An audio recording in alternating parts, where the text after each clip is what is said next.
Hello and welcome to episode 4 of Podcast V2 brought to you by GamingV2.com. This week, my colleague Karl and I will be discussing Hearthstone with our guest this week, Andre. Hearthstone is the newest collectible card game presented by Blizzard, and it has been just taking the community by storm. It's been in beta for several months, maybe years, and recently decided to launch, and it's had a great reception so far. We've all been diving into over the past weekend to try and get our hands on the finished release product, and I can only speak for myself, but I've been loving it so far. Now, we're first going to jump to Andre, as he's told us that he has some experience from when the game was actually a paper version of the game before it went to PC. So, Andre, do you want to touch on that? Yeah, so this game, Hearthstone, is basically a digital version of the World of Warcraft trading card game, which took the gaming world almost by storm as well, like way back in, I think it came out in 2006, so about, several years ago, and it was a very, very cool game. It was competing with the likes of Magic the Gathering, Pokemon, and Yu-Gi-Oh!, but it had all the flavor of the World of Warcraft experience for online. You had hero cards, you had weapons, you had quests to complete, and all this you did while playing against another player. One of the truly unique things about the game was that it was a format that allowed you to play against some of the cool raid bosses in the actual MMO. And it was a unique way to play this game because you could play with friends against the boss just like you played online. So instead of it being an adversarial game where I would play against one other player, it would be 3 or 4 players against one player controlling the raid deck, and that was something that was really new to the card game world. So playing Hearthstone, it's very much similar. It's got all the art assets that were in this game, and I have to mention that the game was published originally by Upper Deck. They're a very famous card producing company, do a lot of card games and, of course, sports cards. But it later, I can't remember when, I think it was in 2010, it switched hands to Cryptozoic Entertainment, which took over the reins only for about 3 years, in which Blizzard basically killed the card game and in favor of bringing out Hearthstone. And it was a pretty sad moment because the game had lasted about 7 years, and if anybody's familiar with the collectible card realm, card games usually don't stay that long. We've got kind of the big three: Magic the Gathering, Pokemon, and Yu-Gi-Oh!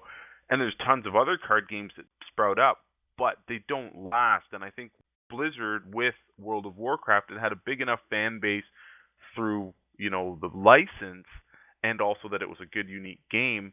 But they, I think, prematurely pulled the plug, killing the card game in the physical format to push forward with this digital one.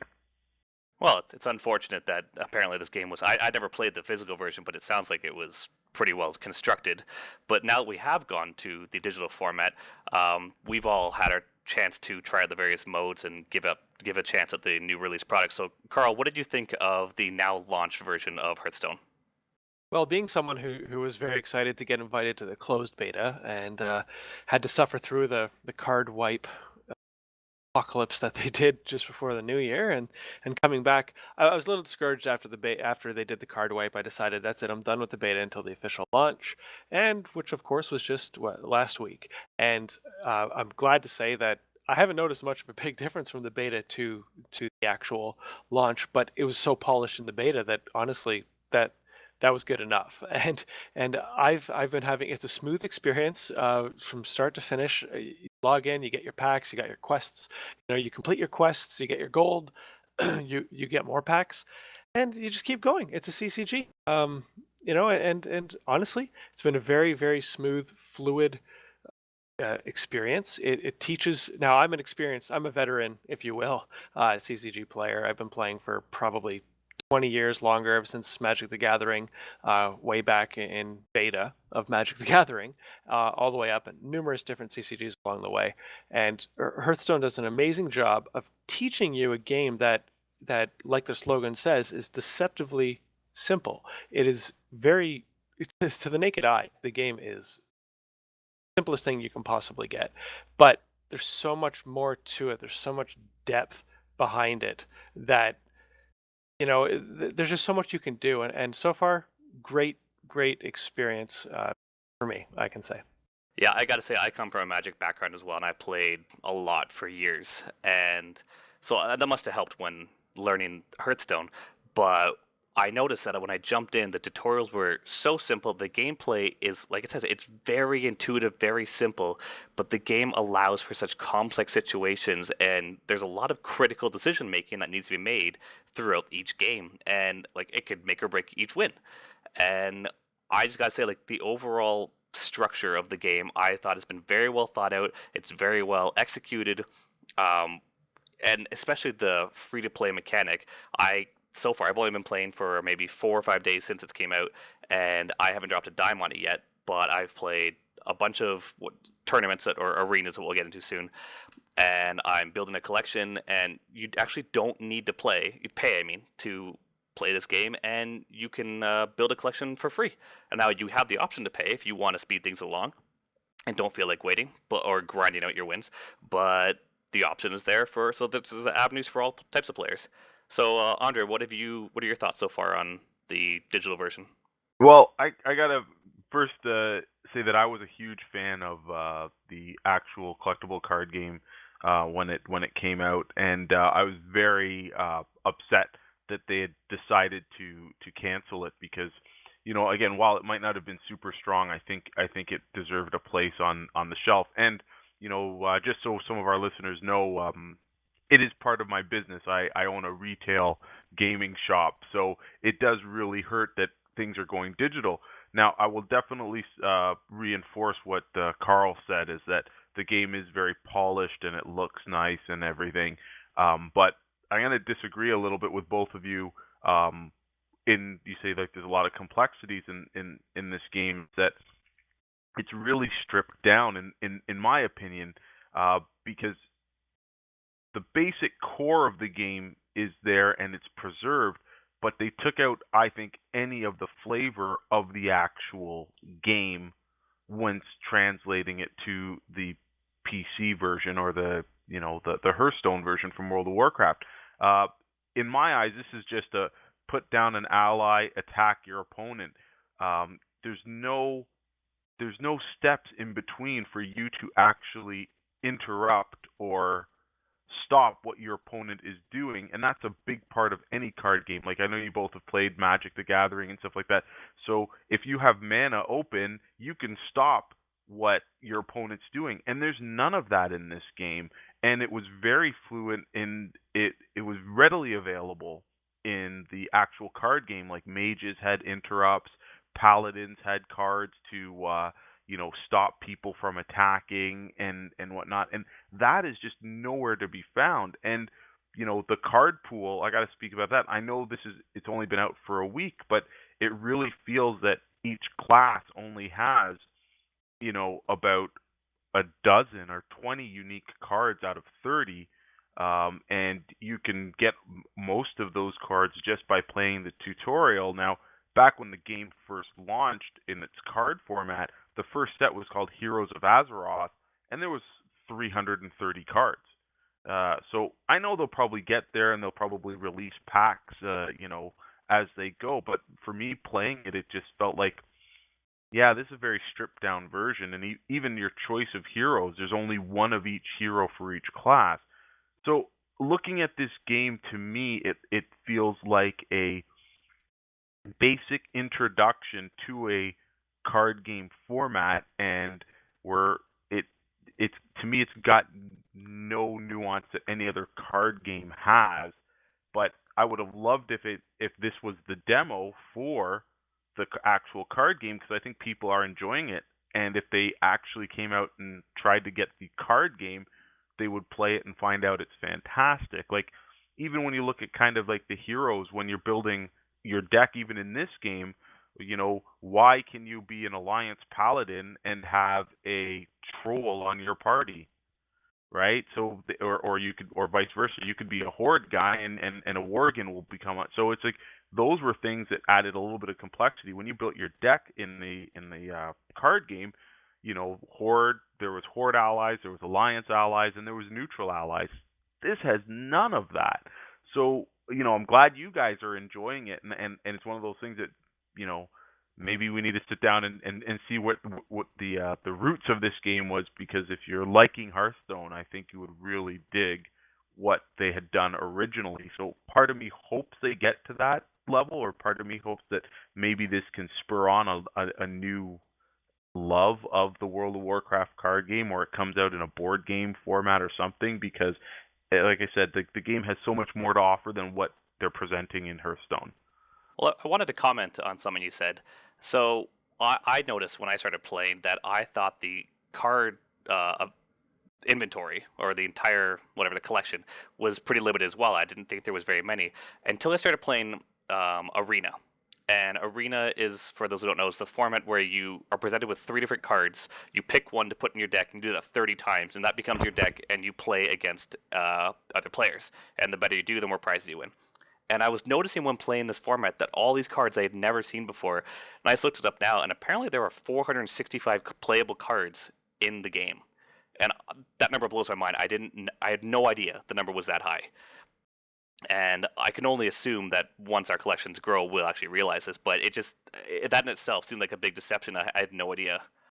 Now, I would say, isn't it fair to say that you could almost treat Hearthstone like a separate game from the digital, instead of just a copy of it but in digital form? Could you almost just look at it instead like a rebirth digitally, and it's going to allow them to change it and make it what they want, remove some of the stuff they didn't want, some of the stuff they don't think will work properly in a digital format?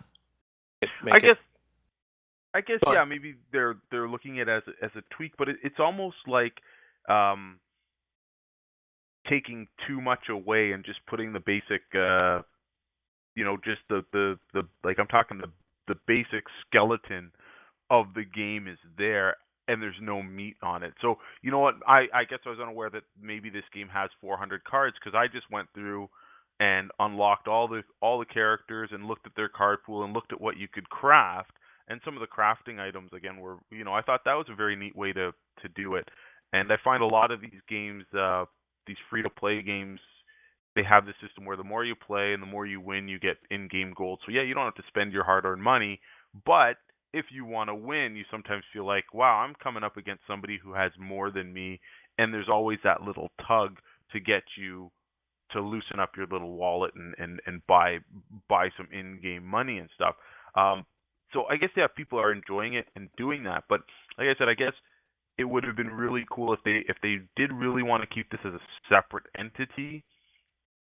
I think there was an equal place. Like, both of these products could survive, but they decided to pull the plug on one, probably hoping that the people who were playing the card game would automatically migrate to the Hearthstone, and bring people who were playing their massive MMO to playing this card game. And again, it's working phenomenally. It's a huge success. Everybody's talking about it. Everybody's playing it.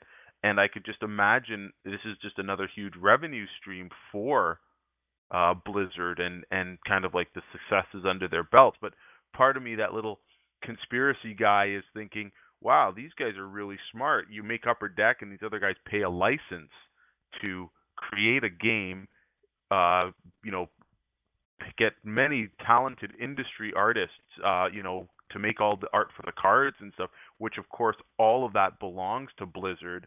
And then we'll pull it all back and we'll make our own product, and they're just like, making money hand over fist. Like, they got bags of gold.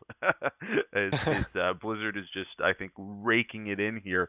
And I have no doubts that the game will get better, but I think it's one of those things that after a while, like even for myself playing it for 3 days and unlocking stuff and just going through it, maybe I didn't put enough time into it, but it just didn't, after playing the third person with the same Jaina Proudmoore all the time, it just seemed a little bit lacking. I do know what you're saying, especially when you come to things like making actions on your opponent's turn, interrupts, especially when you look at Magic, stuff like that. it's lacking in that sense, and I will agree with that. But I find that creates a different element of strategy, though, where you have to end your turn on a note that you're going to be okay throughout your opponent's turn. You have that in mind, in order for you to outlast their turn and get back to your turn.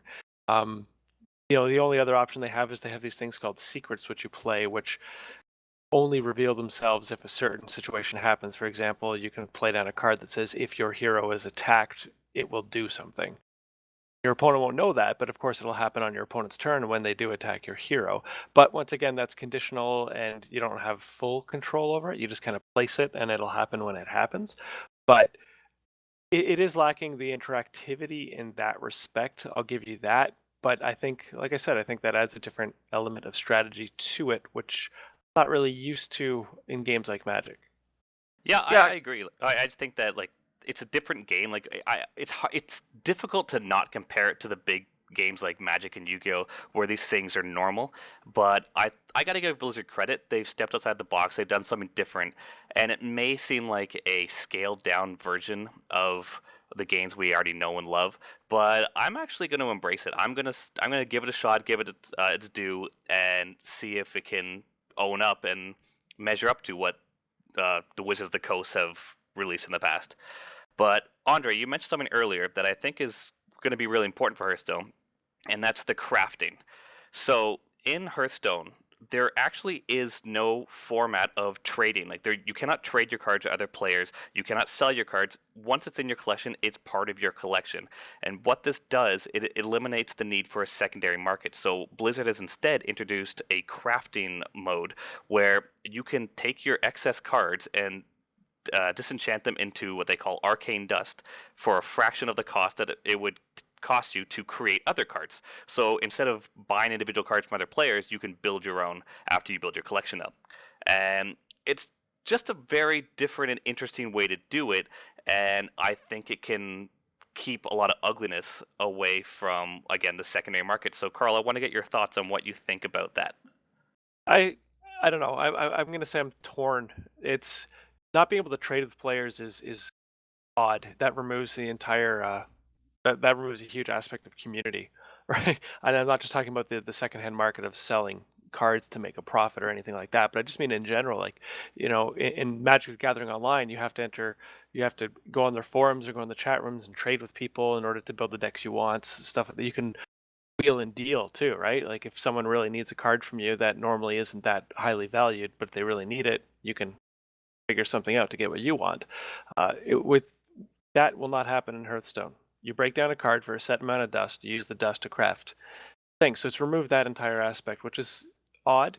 But at the same time, in order to make the game genuinely 100% free to play, they had to do that. Otherwise, you're going to get a bunch of people out there running 20 different versions of the client and all just, kind of like gold farming in MMOs, right? Like World of Warcraft has experienced. You're going to have 10 different accounts running on the same computer, people just trying to gain all these cards by completing daily quests and then trading them all to the primary account. And now this one stacked account, which has only existed for a week, is acting like an account that's existed for a year. So in order to make it truly free to play and fair for everyone, they had to remove that. So it's, I don't know, a double-edged sword, right? They're giving you something good by giving you this completely free to play game, but it's bad because they're removing that entire aspect of community. Uh, yeah, so it's I'm kind of torn on it.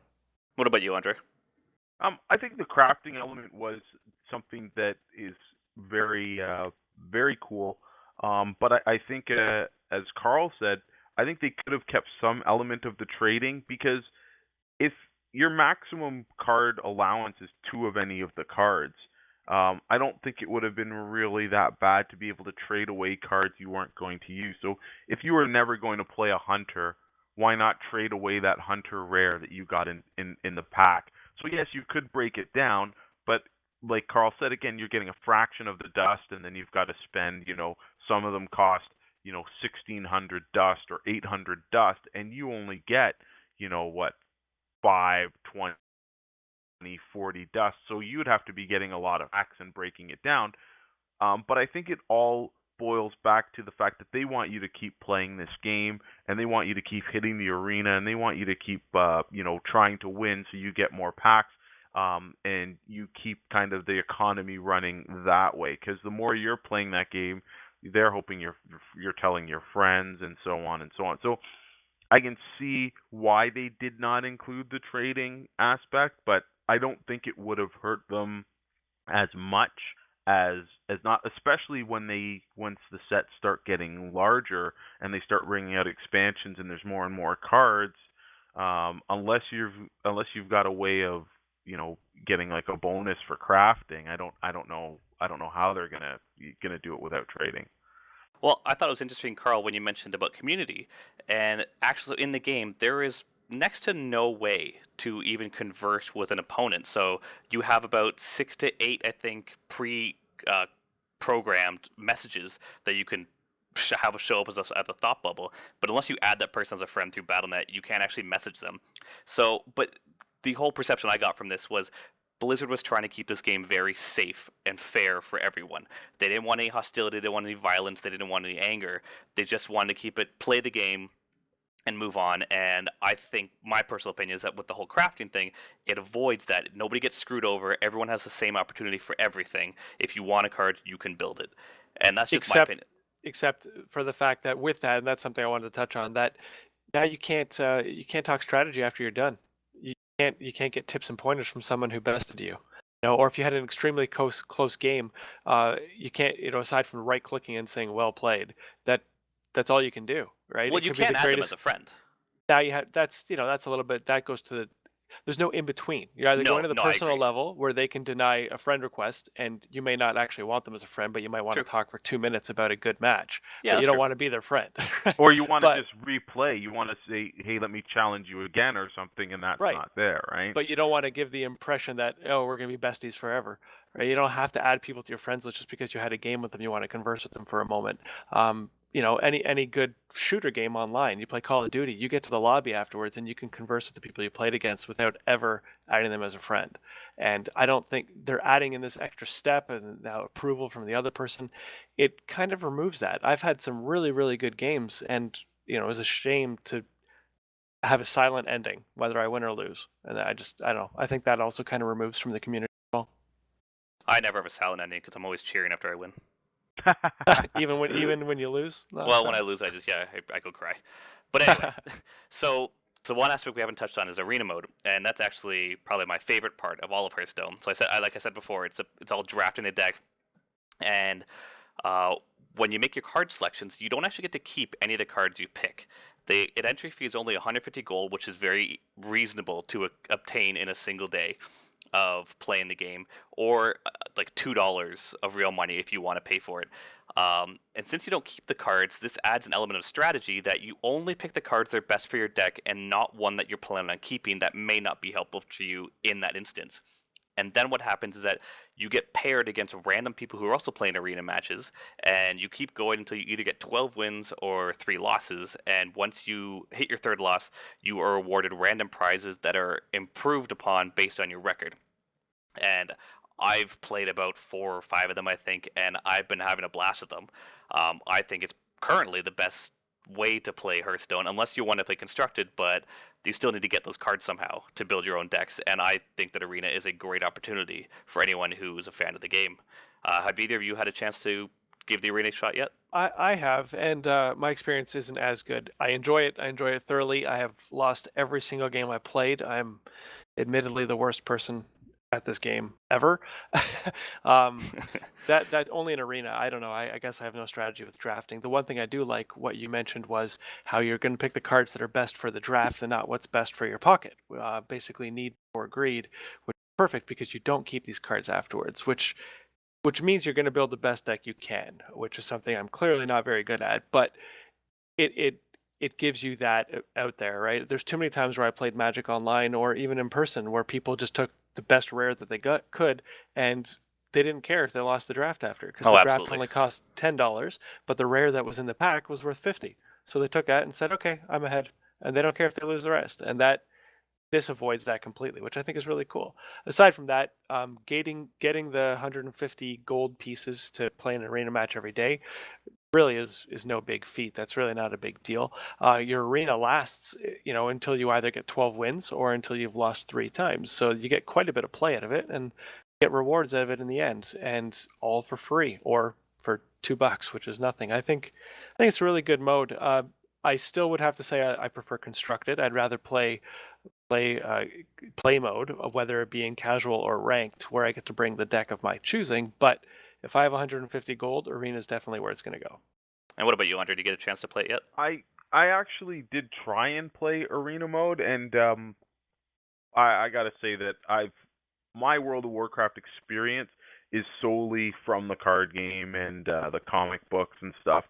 So when I joined up for BattleNet, it was just literally to do this the Hearthstone, and once I went into the arena mode, it the server timed out and booted me back to the main thing, and then when I tried to log in, it it said suspicious actions on this account, and then I had to redo it. So I didn't even get to play because I had to reinstitute my account like 3 times, and basically after the third time, I'm like, you know what?